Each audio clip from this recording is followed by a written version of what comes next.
the Ghost of Harrenhal. My name's Simon. And I'm Mackelly. Thank you for joining us for episode 144 of our chapter-by-chapter book review of A Song of Ice and Fire by George Martin. Today we'll be discussing the prologue of A Storm of Swords. Storm of Swords? That feels like a different book. Yeah.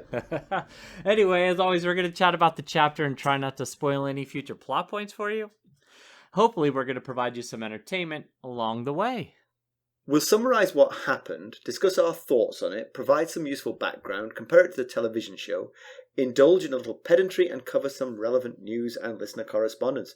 Be sure to check out the show notes. They'll provide some additional information about the characters' geography of this chapter. Mackelly Ray, how are you? I was taking a selfie of You were taking a selfie, which seems an odd thing to do for when you're in a position that you've been in at least 144 previous times. It seems strange to want to memorialize this, but go on. I just wanted to take a quick selfie there so I could send it out to all of our social media followers and let them know that we are back. Yes, I'm doing well. I'm doing well. We've not talked a whole lot in the past 2 weeks. We had lunch together last Friday, which is good to see you. Of course, you know your tune really changed between Friday and Tuesday. Because Friday you were like, I think we need one more week off, and then yesterday, was it yesterday? I think it was yesterday. You were like, all right, I'm fueled up and ready to go. Let's get going. You know what's funny? 30 minutes grappling with Skype and Audacity, and I'm back to where I was on Friday, let me tell you. It is good. We tried to start 20 minutes ago, and we've had nothing but technical difficulties. So, anyway, how was your break, my friend? It was good. It was good. So, one thing I did was I went and got my first professional haircut in 3 years. Oh, wow. Well, that's a long time. Because your hair does not look unprofessionally kept. Well, strangely, it's the worst haircut of the pandemic for me. It's absolutely terrible. And here's the kicker. The person who did it was a stranger to me. Uh-huh. But it turns out when I got home and I described this person to Carson, it's the mother of one of the children in her class.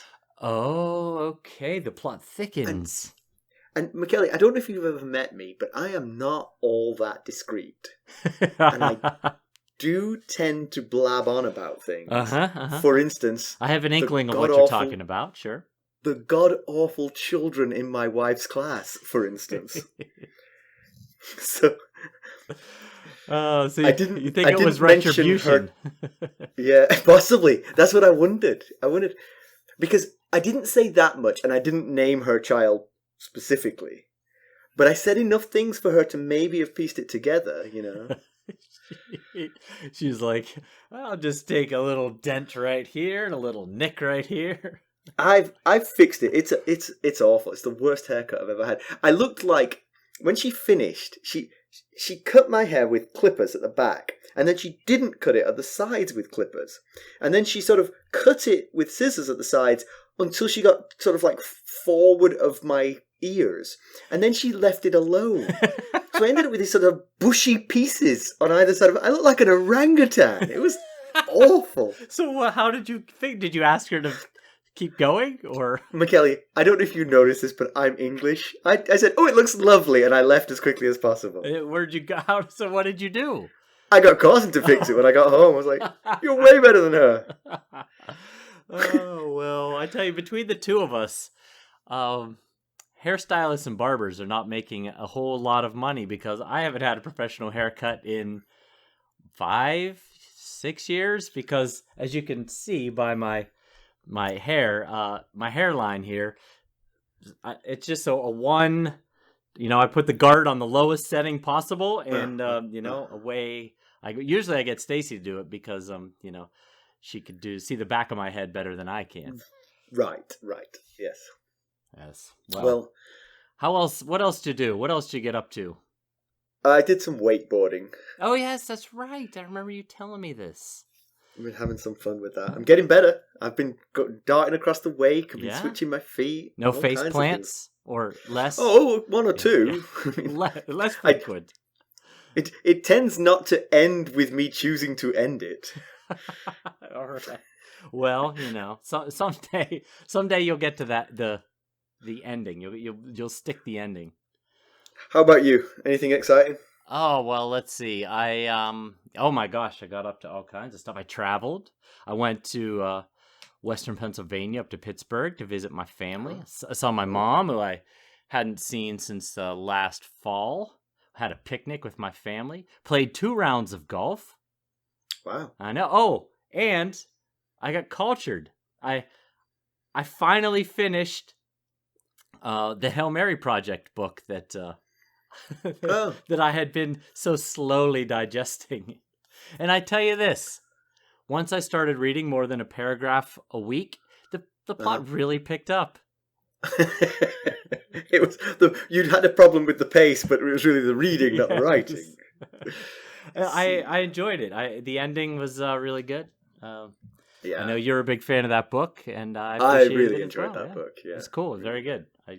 I know you particularly don't like when I recommend things because you often don't like things that I recommend. But well, that's not true. I'm pretty sure can't think of a single on the Discord thing. server you specifically said never listen to anything Mackelly recommends. Well, that does seem to belie what I've just said. Well, no, here's my issue. I don't think I've ever read anything that you've recommended that I didn't enjoy. But there's plenty of things you've recommended that I've taken a careful look at and said, I am not reading that. Oh, I tell you. I don't know what it is about me, but people often don't take my recommendations. You're far too generous. That's the problem. It's your generosity of spirit. Because what I want a harsh critic to come to me and say, you should read this one. I need a more discerning you say you should read this one, I'm like, exactly. Anyway, right. we've jibber jabbered enough. We should probably get down to whatever you're about to say. I feel like you're about to say something. Let's get down to business. Let's get down to business. How do we leave the world of A Song of Ice and Fire? There's the book starts with a useful note at the beginning of. I keep blanking on the name of this book. It's called Storm of Swords. I've been so conditioned by previous books that I've forgotten what this one was called. When we get to chapter 81, you'll have it down pretty well, I imagine. Probably, yes. Yeah. There's this useful note at the beginning of A Storm of Swords. The first few chapters of Storm of Swords are events that were happening on other stages during the Battle of the Blackwater. So we have stepped back in time very slightly. Our venue for the prologue is in the north of the wall, at the Fist of the First Men. So we'll recap what was going on there. Jon Snow had been captured semi-intentionally by wildlings in the Frostfangs. The wildlings were headed down the Milkwater, out of the mountains, in the southerly direction, which would lead them to the wall, presumably. Meanwhile, the Great Ranging, including Sam, Pip, Grenn, and Edd, are huddled on the Fist of the First Men, waiting for news from the scouting parties. Mackelly, why don't we give the summary of this one? Okay. Chet can't coax the dogs to follow the scent of a bear. They're hungry, but they're not dumb. He curses them, Jon Snow and Sam Tarly, for how cold and miserable he is. They're to blame for his drop-in station. He could have been warm in Castle Black with the Ravens and Maester Aemon. Chet's companions, Lark and Small Paul, discuss coming back to the Fist of the First Men empty-handed. But Lark reckons the old bear, Lord Commander Mormont that is, will be dead by morning, so his low opinion won't matter. All 3 are part of a plot to kill their leaders.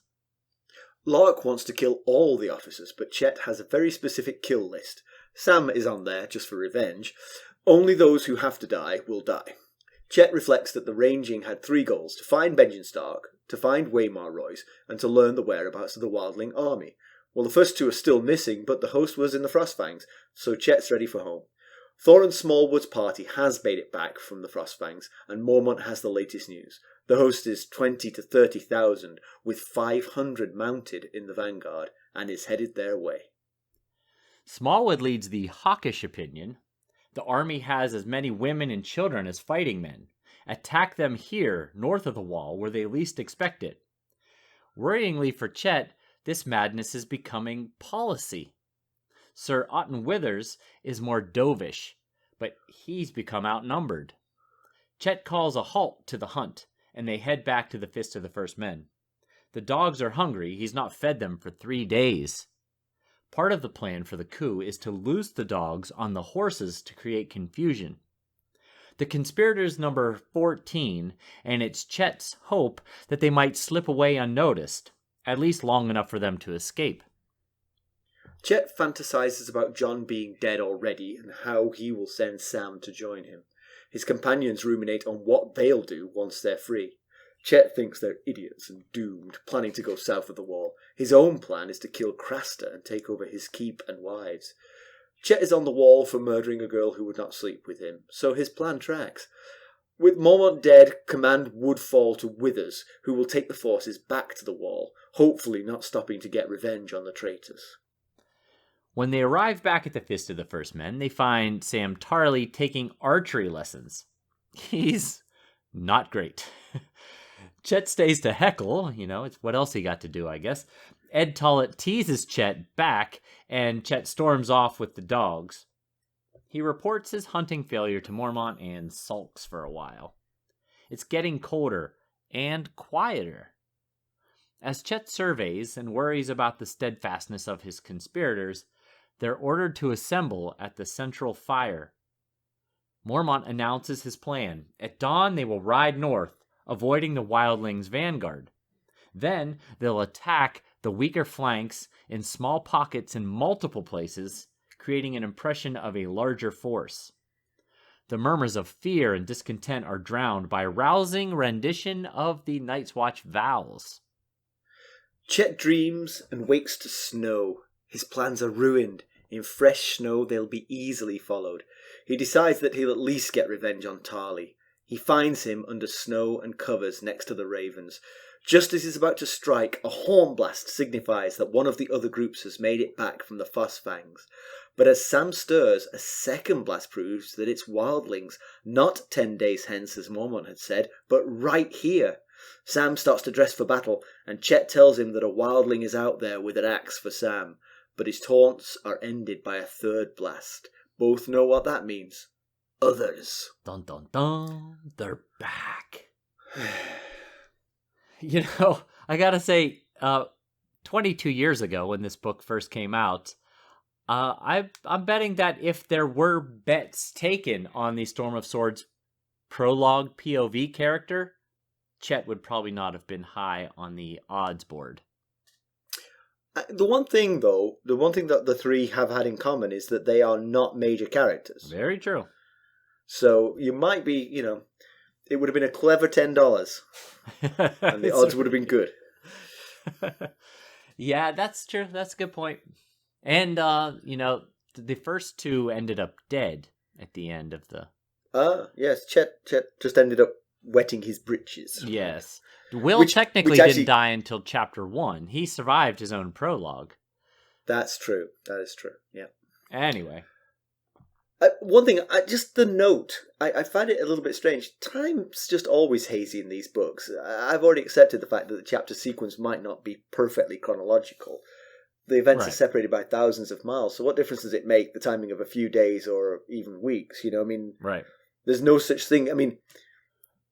When you watch live television, it's been broadcast up to a satellite and back down again. It's not live, Yep. Someone could get the news to you sooner.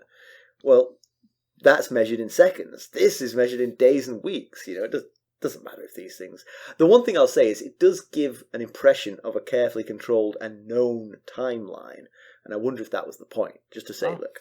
Yeah, you might think there's some problem with the time here, but let me tell you, I know. I know what I'm doing. Trust in me. Yeah. And actually, before we get into the prologue, there is another exciting thing at the start of the book, as well as the note from George Martin. There are more maps in Storm of Swords. There's There's a map of North of the Wall and a map of Essos, or at least a part of Essos. And the part of Essos gives you kind of a clue as to where Daenerys' story is heading. That's true. So I will keep stum on that, because that counts as a spoiler. Oh, sorry. I say Daenerys, but it could be any character who happens to be in Essos. I don't know. Well, that's a good point. Maybe we're going to get a new character in Essos. Who knows? Right. So, as I was just saying a few minutes ago about the comparing the prologues to each other, we started a Game of Thrones prologue with a visit from the others, from these White Walkers, and there's been no true sighting since. So, and now they return in the prologue of A Storm of Swords. So, the logical question is, does that mean something? Well, to remind us they exist, I guess, is part of it, Yeah. Like you say, they've fallen off the face of the earth since that first prologue, so...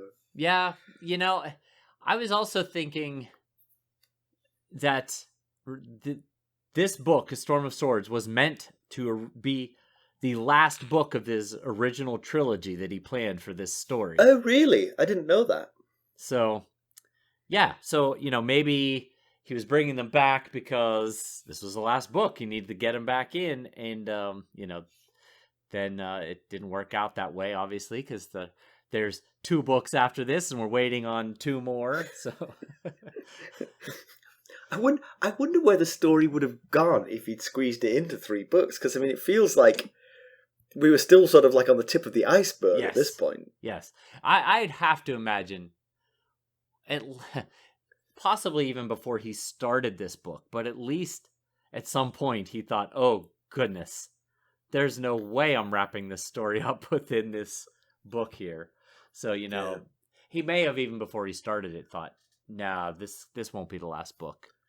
But yeah, it was the original plan was a trilogy. I just wonder if that maybe has something to do with why they were brought in so early, or brought in here again in the prologue. Yeah, certainly Will and Crescent were kind of good guys, and Chet clearly isn't a good guy. His backstory makes him a little bit sympathetic, but at the same time, it makes him not sympathetic. So, yes, absolutely. He's definitely not cut from the same cloth as Will, who, he's in the Night's Watch for something rather benign. And, we got the sense that he was a pretty decent person. And Crescent really, yes, Crescent did try to kill Melisandre, but he was doing so out of what he thought were noble intentions. He thought he was saving his, his king and the person in Stannis that he'd taken care of since he was a small child. Chet, not so much. He's he's a murderer. He murdered this Bessa early in his life, and he's got a vendetta against one of the more lovable characters in this series, in Sam. And he's also, as we learn in this chapter, planned treason against another very well-liked and appreciated character in Jeor Mormont. So, yeah, but let me say at this point, I do have some sympathy for Chet on that particular part of the plan.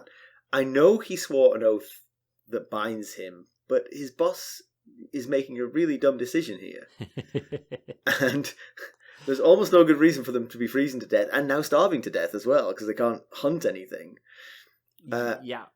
Yes.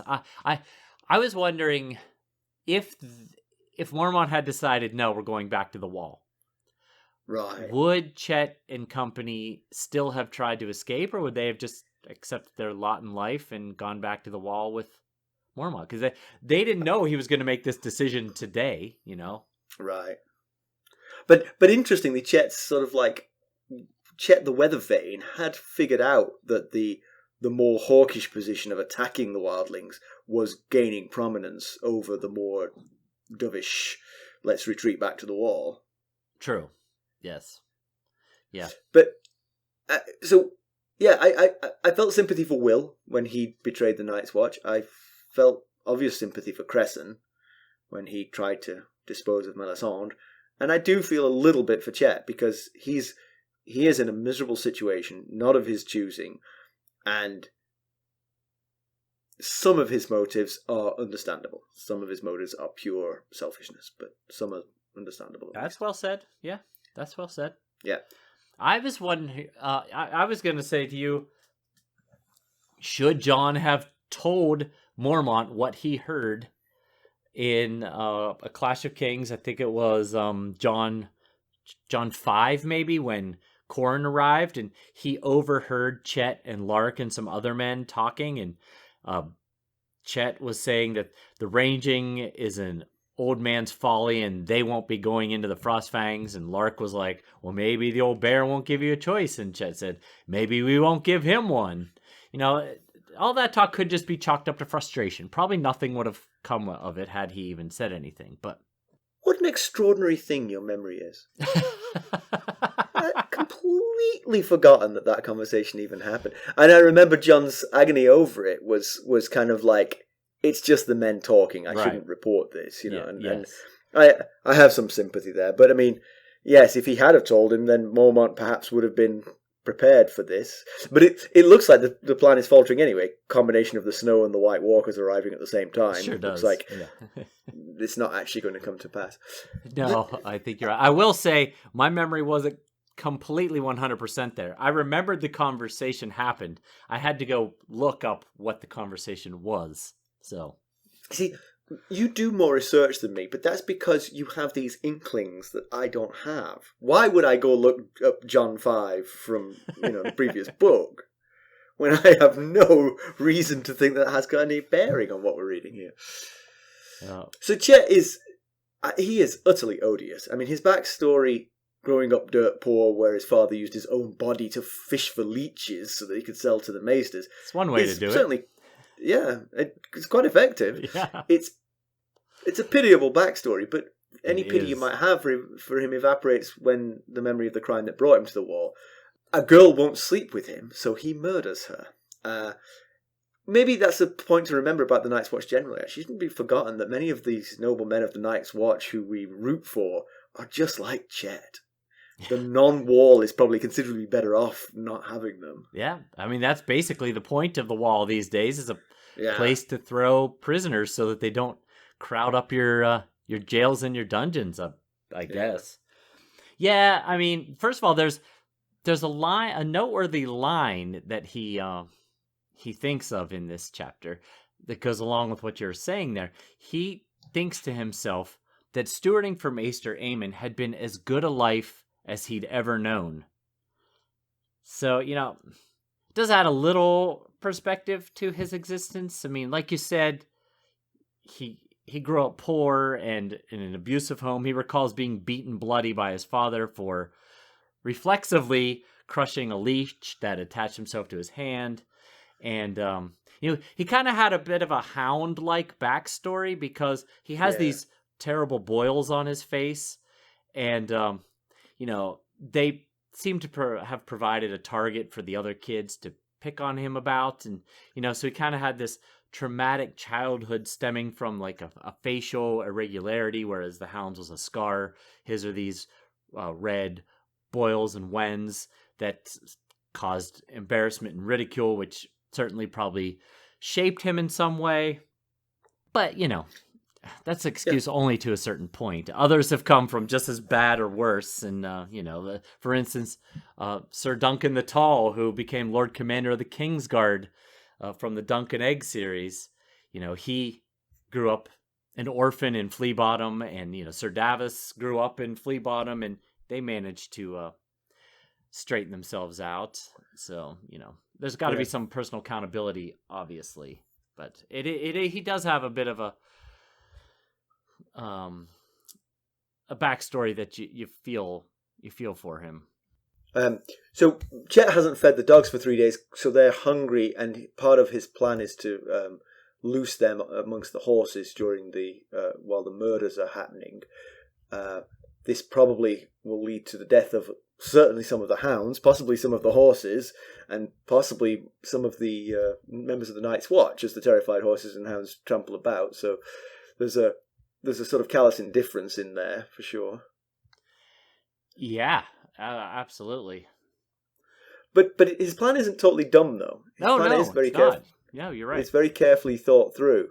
In fact, I feel like for someone who spent his time with Maester Aemon and the Ravens and never learned to read, it is actually quite too clever, in fact, the plan. Yeah, I can see where you're coming from. He's certainly either a lot smarter than we would guess from a murderous cretin like he is. But there's a lot of really smart murderous cretins out there, so yeah. But yes, you're right. Go on. Yeah, so part of the plan he's very thoughtful about who dies. He wants only the minimum number of people to die so that the plan is enacted. He doesn't want to wanton killing. 2 guards have to die, but he's sorry about that. He doesn't want that to happen, but he can't spread the conspiracy any wider. They already have 14 men in the conspiracy. That's already getting to the point where someone could betray them. So the plan is to kill the leaders while they sleep, and kill Dywyn and Bannon, who are the best trackers, so they can't be tracked. Again, it makes perfect sense. Yep. And Sam for the Ravens, but also mostly just for revenge, I think. Yes, mostly just for revenge. About that, I think the context that I picked up on of why he is cautious about who dies and who doesn't die isn't necessarily because he feels any sort of sympathy or brotherhood for these other men. I think it's because it's the right amount of people to die without raising suspicion. Because he also considers killing Sir Otton Withers so that Thorin Smallwood will take command and go marching everybody headfirst into the wildlings and die, but that causes problems if too many people are killed. Okay, but you said so it doesn't arouse suspicion, but there's going to be a lot of suspicion when 8 members of the Night's Watch are murdered in their sleeps. Yes, but his thought is any one of them wakes up and shouts and we're worm food. So that's why. So the less being murdered, the better, right? Yes, the less people murdered are the less likely to get caught murdering them. Yeah. So he's arranged the watch duty so that his men are in position. He's been caching food for 2 weeks. They plan to cut the remaining horses free and, as we said, loose the dogs. And then, like you said, he carefully considered whether or not to kill the next in command, who would be Otwin Withers. But he actually likes the fact that Withers will not chase them because he'll be too concerned about getting home to the wall. An old done man, he calls Sir Otton Withers. And he mentions killing a man named Blaine, who we've not heard much about, but he is the second in command here on the Fist of the First Men behind Corran, who obviously is dead but is not present. So Blaine has command of the Shadow Tower men if Mormont were to die. So that's why they're planning on killing Blaine as well. Yeah. And he certainly outthinks his compatriots in that they are all planning to head south of the wall, where, of course, they will be hunted to their doom. He's planning to... Only if they don't stop at Simon and Mackelly's haberdashery and buy themselves some brown cloak haberdashery. In Molestown is our headquarters, so we're not that far south of the wall. But he liked the look of Craster's Keep, and that could be an interesting... I mean, Craster's Keep is defended by Craster and his daughter wives. Right. If he could get rid of Craster, he could set himself up as Lord of the Manor there and have a nice life. He says, he thinks to himself, he liked the look of Craster's Keep. And I thought to myself, said nobody ever. Well, you didn't know about Chet. I didn't plan on Chet, that's for sure. So he's thinking back on the murder that brought him to the wall, and he sort of self-reflectively, he thinks he didn't want to stab Bessa. He spent the day picking flowers and hoped to woo her. But that kind of sweetness just makes the murder all the more awful, really. I mean, if he went to her with violence in his heart, that would be bad enough. But going to her thinking that you might woo her and then to kill her for rejecting you, just seems... I don't know if it's worse, but it just seems... And he's not showing really any repentance for his deed here. He's just thinking, shoot, that's not what I wanted, but he constantly is blaming other people. He blames, ultimately blames her for rejecting him, and then he blames the laws for taking away that one sweet moment, taking away his life, because he once he stabbed her with the knife and saw her face, he felt it a really sweet moment, so he did it again and probably again, I guess. And he felt like just for that one sweet moment, they took his life away from him, as if it wasn't his fault almost. Right. But he's got this sigil idea. He thinks, when he takes over Craster's Keep, his sigil, it's got a bit of a Bolton-esque flair to it. Now remember, the Bolton sigil is a red flayed man on pink. And Chet's idea for his sigil will be a dozen leeches on pink. And of course, we know Roose Bolton likes a good leeching as much as anyone. So they kind of had a bit of a Bolton-esque quality to it when I thought about it. So the power dynamics within the Night's Watch is kind of interesting, especially from this sort of Chet's sort of removed position, because he doesn't know an awful lot about it. So Withers is more cautious, Thornwood is more gung-ho. It does lend this complexity to Chet's plan. Should he try to kill a few more to create a structure which would be more likely to get themselves killed and therefore increase the chances of his crime never being reported? Right. If nobody comes back from the ranging, then nobody knows Chet's in the wind.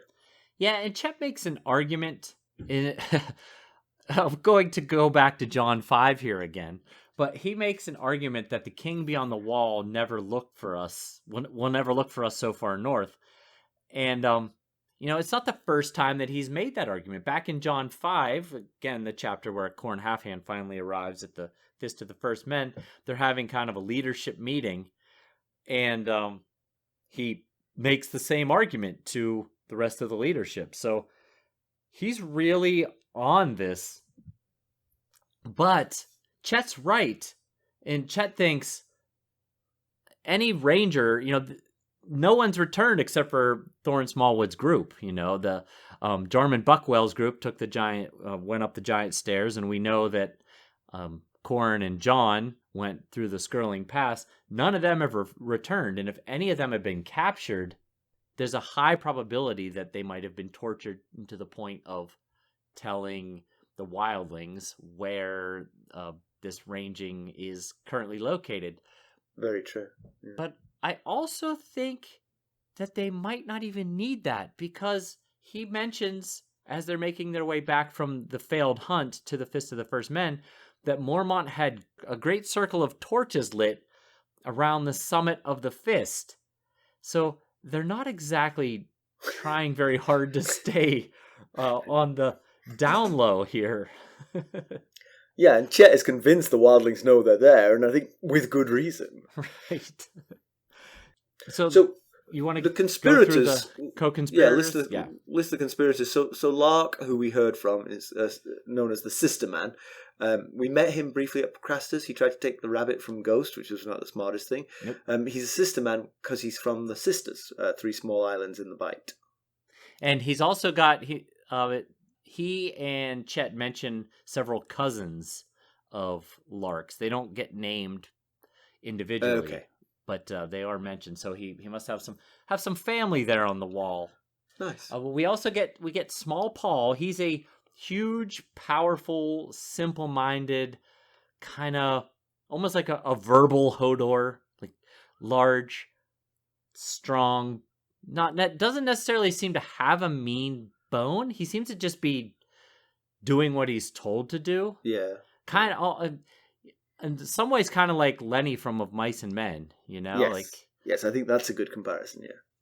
But whereas George tried to steer Lenny through life without incident from his strength and his physical strength and his lack of mental strength, Chet plans to use that combo for evil. And also, Lark says about Small Paul that he says, "Small Paul, thick as a castle wall." And either that's a common refrain that's used in Westeros, or it's a little nod to the Dunk and Egg series, because when Dunk was a squire to Sir Arlen always used to say to him, "Dunk the lunk, thick as a castle wall." So, I'm not sure. With the harkbacks again, impressive. Small Paul gets really obsessed about Mormont's raven, and he's concerned that the raven will actually give them away when he says murder. But Chet points out that Mormont's body will give that away. He doesn't Right. need the... But Small Paul sort of latches onto this, and he wants to keep the raven for himself, so that the others sort of roll their eyes and agree to the plan.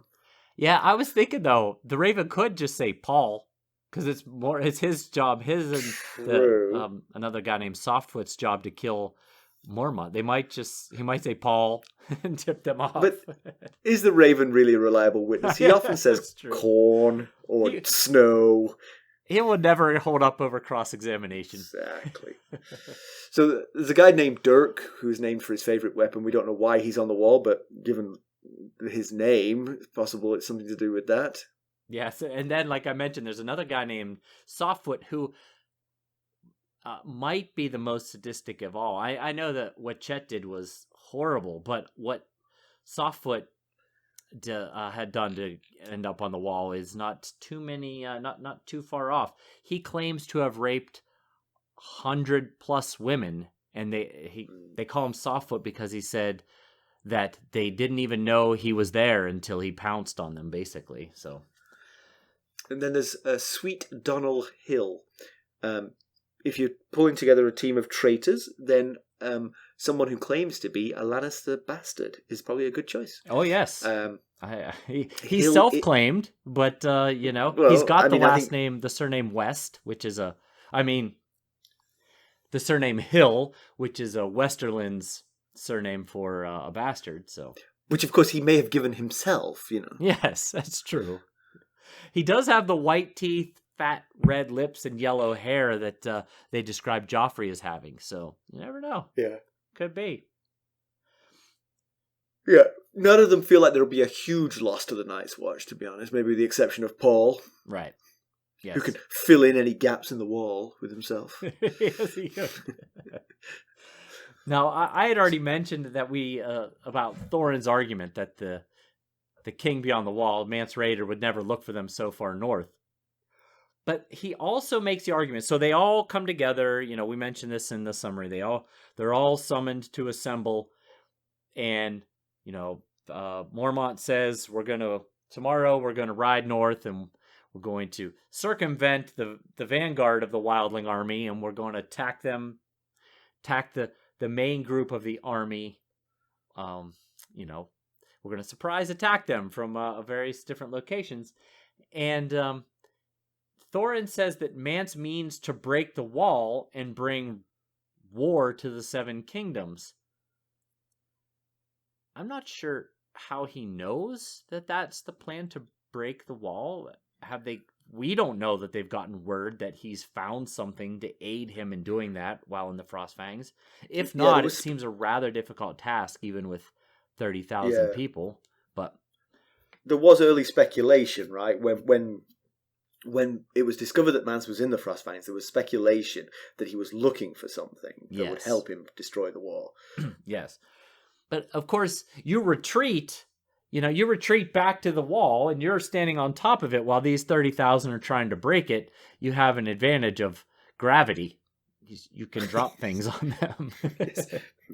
But it also seems very unlikely that Thorin Small would actually discovered anything. He's just probably reinforcing this earlier speculation. Yes, because it suits his cause. Exactly. Yes. Exactly. Yeah. But I also don't believe that this is what was meant by the Night's Watch vow, having the line, "The shield that guards the realms of men." I'm pretty sure it's the visitors at the end of the chapter that the vow is in reference to, not just wildlings wanting to be a little warmer. So yes, okay. Maybe I'll keep a count of how many times during A Storm of Swords we say the Night's Watch shouldn't be fighting the wildlings. They should be. I hope our listeners aren't. Yeah. There's the first. It won't be the last. So Mormont's plan to harry the wildlings does make sense if they were marching on some kind of undefended city, say. Sure. Attack their weak flanks, get in and out, sow doubt and confusion, demoralize them. Excellent tactics for a smaller force against a larger one. However, this army is walking towards an impenetrable wall. Fight them there, like you say, with the advantage of 700 feet, Right. And you've tripled your numbers by going back to the wall as well. Yeah, absolutely. Yeah, you're right. I get the temptation. It's not a terrible plan. There, the wildling army is probably not well trained. John, through John's POV, we saw that they had poor weapons and armor, and you'd have the advantage of possibly surprising them. But Mormont's making an assumption here that his men can pull this off. We've not, to our knowledge, most of these men have not been in this type of battle before. Maybe a few who were, in Robert's Rebellion or something, but most of them were just criminals or, people who ended up on the wall. They've not necessarily done this kind of battle before. So, yeah, and ultimately it feels like a suicide mission. I mean, not immediately. You might expect a few weeks where you're harrying them, but your numbers are going to get trimmed. yes. And you've only got 300 to begin with. You're ultimately going to lose that. They're banking on the fact that they can disperse Mance's army back to wherever they come from before they run out of men, I guess. Yeah, and I get it. As Smallwood argues, the best offense is one quick strike. I get that. Right here you might have one chance to end it quickly if it works. But to me, it just feels like kind of fool's gold. Like, resist that temptation and don't underestimate your opponent. You're 300 versus possibly as many as 30,000. That's huge odds right there. But is there a concern that Mance has found something that can destroy the wall? And if so, that would justify this, perhaps. Because if he has, you can't defend the wall anymore against whatever this is. You've got to stop him from getting there. Well, that's true. If they have evidence, maybe they're figuring or even he's coming suspicion. out of the frost Even bank. Suspicion might be enough. True. Yeah. You're right. That's a good point. But of course, again, I feel like we know for a fact, well, we have a pretty good idea that they have giants. Like, there's things that the ranging group doesn't know because they didn't see through Ghost's eyes like John did to see the giants on the woolly mammoth. Those guys could take out 50 men per giant or something, especially on the back of a woolly mammoth. And also, I feel like they're taking for granted that the women of the wildling force are no threat. Right, good point. First of all, Harma Dogshead is leading the vanguard. Right. And we've seen Egret and some of the other women seem rather handy with the weapon when John has come across them. It seems like there's a lot more Aryas than there are Sansas north of the yes, wall. Good point. So, yeah, I mean, we all remember that the start words are "winter is coming," and the blasting of these horns is that. I mean, the White Walkers are coming, and with them the cold temperature and the winds. I mean, throughout this chapter, we sort of like, if this chapter came with a thermometer, it would be dropping as you go, because every page there's a mention of how cold it's become, and it's becoming colder still.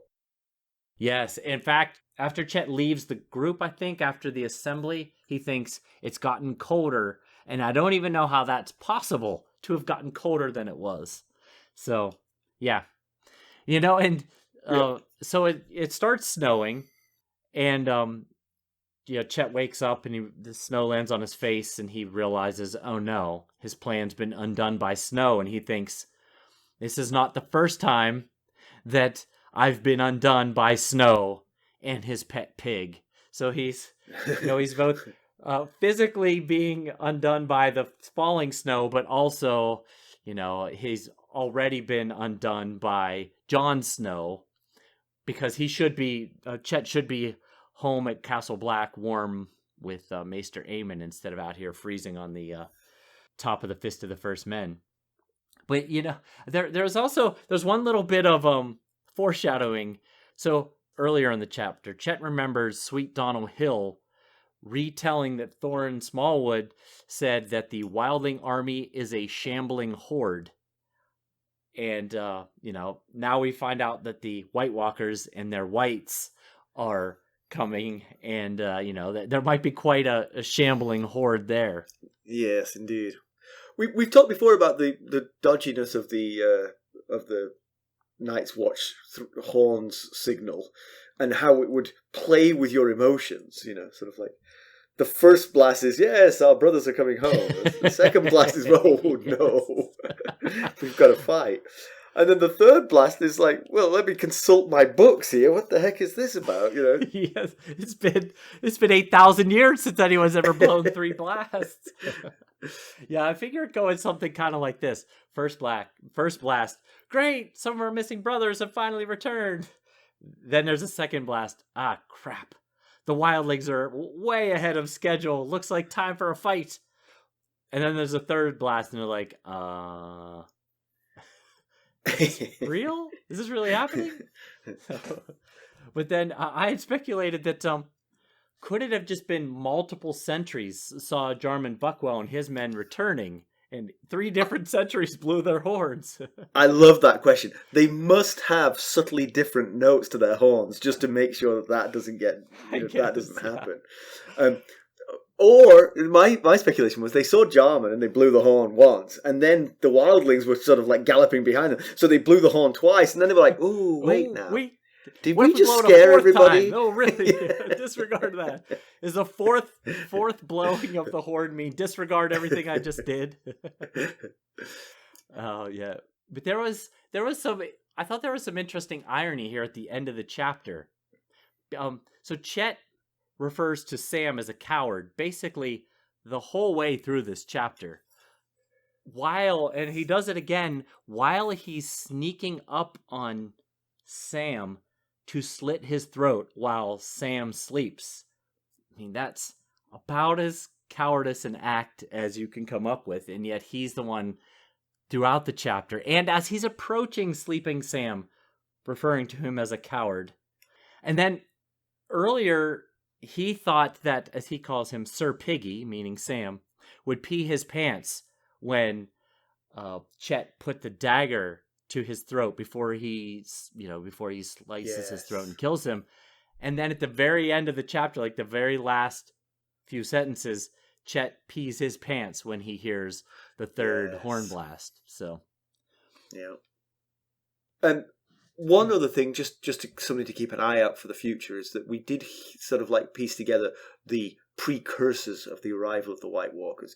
The dogs refused to hunt the bear scent, which could have been afraid of bears or White Walkers. The continual growing colder, we remember that from Will's prologue as well, that the temperature kept dropping. And the too silent nature of the woods, no frogs, no owls, no wolves. Usually you would be getting these sounds and they'd all quieten before the 3 blasts of the horn. So those are, should you be walking the woods at night, what to look out for.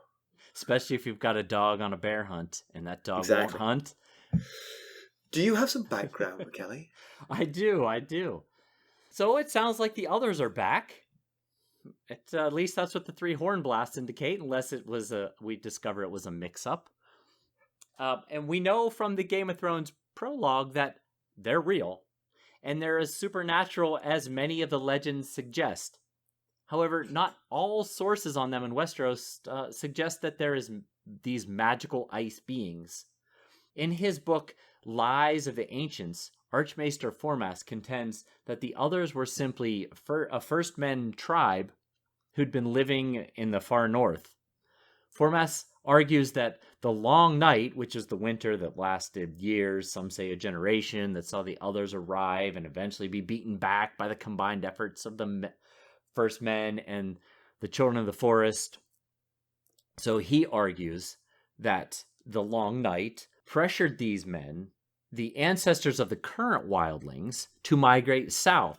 And over the years, they've become more and more monstrous in their telling of the tales about them. I'm looking at you, old Dan. Because the Night's Watch and the Starks wanted to seem heroic. However, I will add that this book, Lies of the Ancients, is little regarded these days because it contains erroneous claims about Valyria, the Reach, and the Westerlands, and all kinds of things that have been disproven. It is. It's always interesting. I think that in a sort of world-building exercise like A Song of Ice and Fire, I think it is always very interesting to have conflicting historical narratives, Yes. It gives a real richness to it. Martin does that a lot. He did that a lot in A World of Ice and Fire with Archmaester Gildane and the Fool Mushroom. A lot, a lot of those stories come from, they're told in two very different ways. Information. Yeah. So comparison with the television show, all of Chet is dropped entirely here. Grenn, Edd, and Sam are collecting dung to burn when they hear the three. Much better cinema there. And Edd, of course, is very funny about it. Like something about you got to question your choices in life when you're digging up frozen dung to burn. When they hear the three blasts, Edd and Grenn outrun Sam, not entirely surprisingly, and Sam stumbles and gets left alone. He opts for hiding behind a big rock, and he gets eyeballed by a White Walker on horseback. But the others have other fish to fry, and points to the Fist of the First Men, and the army of the undead marches on. And that's how season 2 of the show ended. So this was co-opted into the back end of season 2. Okay. Yeah. So Sam's just cowering there, and they're walking past as if he's not there, but it was definitely eye contact. Good stuff. Of course, that might be slightly spoilery, because, something's going to happen now at the Fist of the First Men, and maybe that will be reenacted, but I figured because it was in season 2, it was worth mentioning at this point. Yeah, definitely. Pedantry corner. I've got one. It's pretty minor, but there is an expression, which you may have heard yourself, too cold for snow. Okay. And I wonder if it might. Have you ever heard that expression? I have not, but sounds like a good expression. I think it might apply here.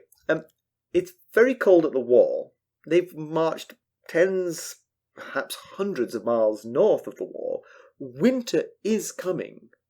They're all freezing, and throughout this chapter, Chet notes that the temperature keeps on dropping, foreshadowing the arrival of the others. According to Scientific American, once the air temperature at ground level drops below about minus 10 degrees Fahrenheit or minus 20 degrees Celsius, snowfall becomes very unlikely. Simply because the amount of moisture you can get in the air drops with temperature. And so at that kind of temperature, there simply isn't enough moisture in the air to allow snow to fall. Okay. Fascinating information. I like that. I wonder if the snow was falling right in that window right before it got too cold. Yeah.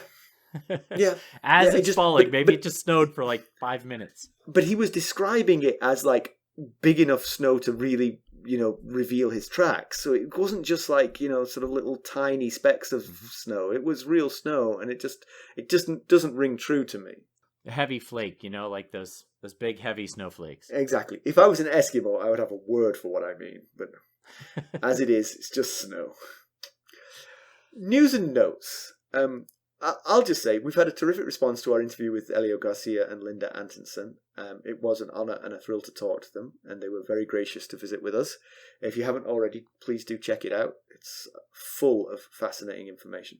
Oh, yes. We have gotten really great responses. I had actually thought about reading some off just because they were so good, but yes, thank you to all those who have listened and provided feedback to us about how much you enjoyed it. In fact, even Ilio or Linda, one of them, retweeted my tweet about it, the episode being live this week, which for you all listening was last week, and said it was we had a fun time or a fun conversation or something like that. I will say, I felt like they threw down a gauntlet, because if we ever got invited onto someone else's podcast, I don't feel like I could have spoken with the kind of authority and knowledge that they possessed. It was really amazing what they did. Yes. They definitely it was definitely an opportunity for them to flex and show just how much they know about this world. It was pretty cool stuff. Not that they were like bragging or anything like that. It was just so obvious, how integrated they were in this world here of A Song of Ice and Fire. and a Game of Thrones, for that matter. And also, we're going to have another live video chat for our Lords Paramount and Royal Kingsguard tiers from the Buy Me a Coffee site. And that is going to be Thursday, June 16th at 7 p.m.? We didn't really narrow down. We didn't nail down a time, but I think last time we did it at 7. So yeah, 7 p.m. Eastern time. Yes, 7 p.m. Eastern United States time. Yeah. So Lords Paramount and Royal Kingsguard. Right, and I think we've sort of like made a sort of commitment. The two of us have made a commitment for the next one to be at a time when perhaps it'll be better for Europe to come. Yes, we wanted to do that this time, but our schedules just did not allow it. Yeah, but next time we will. Yes. And we're at 102 5.0 ratings on Spotify. That has us 4 rates away from second place in all A Song of Ice and Fire and a Game of Thrones podcasts out there. Nice! So, 4 more, as long as the other folks don't get any more, we'll be tied, and then we're heading for number 1. So thank you all so much.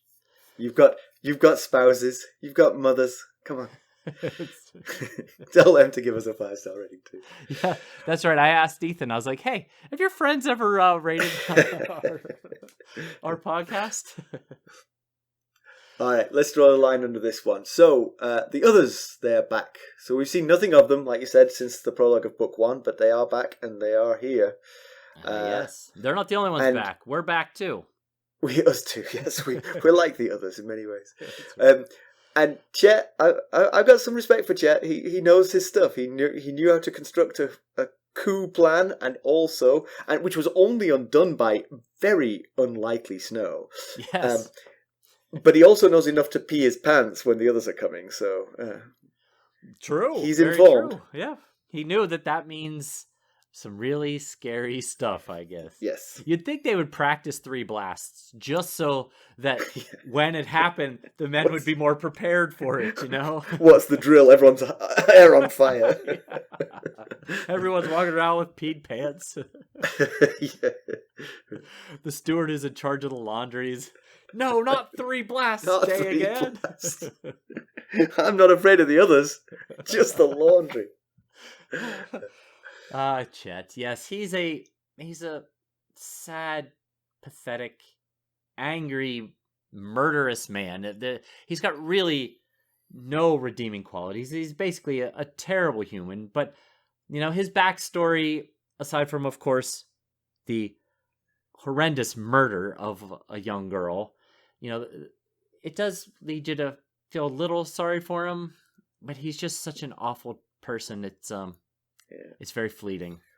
It's a very lucky escape for Sam. If it wasn't for the fact that the White Walkers are coming to kill him, Chet would have killed him. So yeah, true. That's true. That's why Sam didn't pee his pants, because he was just relieved. He was like, "Oh, phew! I thought I was a goner. Now I'll go face the White Walkers." Hey, you know, you survive certain death, so you know that the likely death is a step down from certain. Yes, good point. And I'm not sure that Fist of the First Men is where I'd want to be with the White Walkers heading my way. No. I have a couple of alternative suggestions. On a horse fleeing south.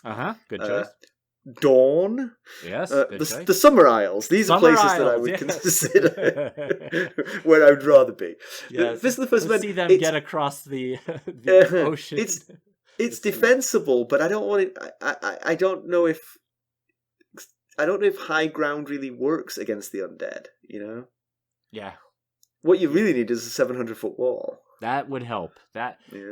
You can add anywhere south of the wall onto your list there is better than the Fist of the First Men. But it does seem like we've got a big fight between these brothers of the Night's Watch and the others impending. I mean, you know, I don't, unless they flee really quickly, it seems like what we might be having here. You know, if I was Mormont, I'd be saying, you know that Otwin Withers fella, he speaks a lot of sense. Saddle up, boys.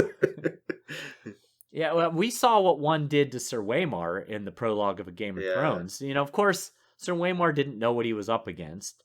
And these guys, they're getting the warning that the others are coming, and so theoretically they should be better prepared. So, fires, we'll have to see what kind of defense they can muster here.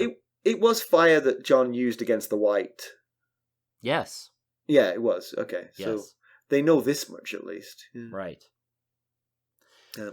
Well, we'll have to see how all that pans out.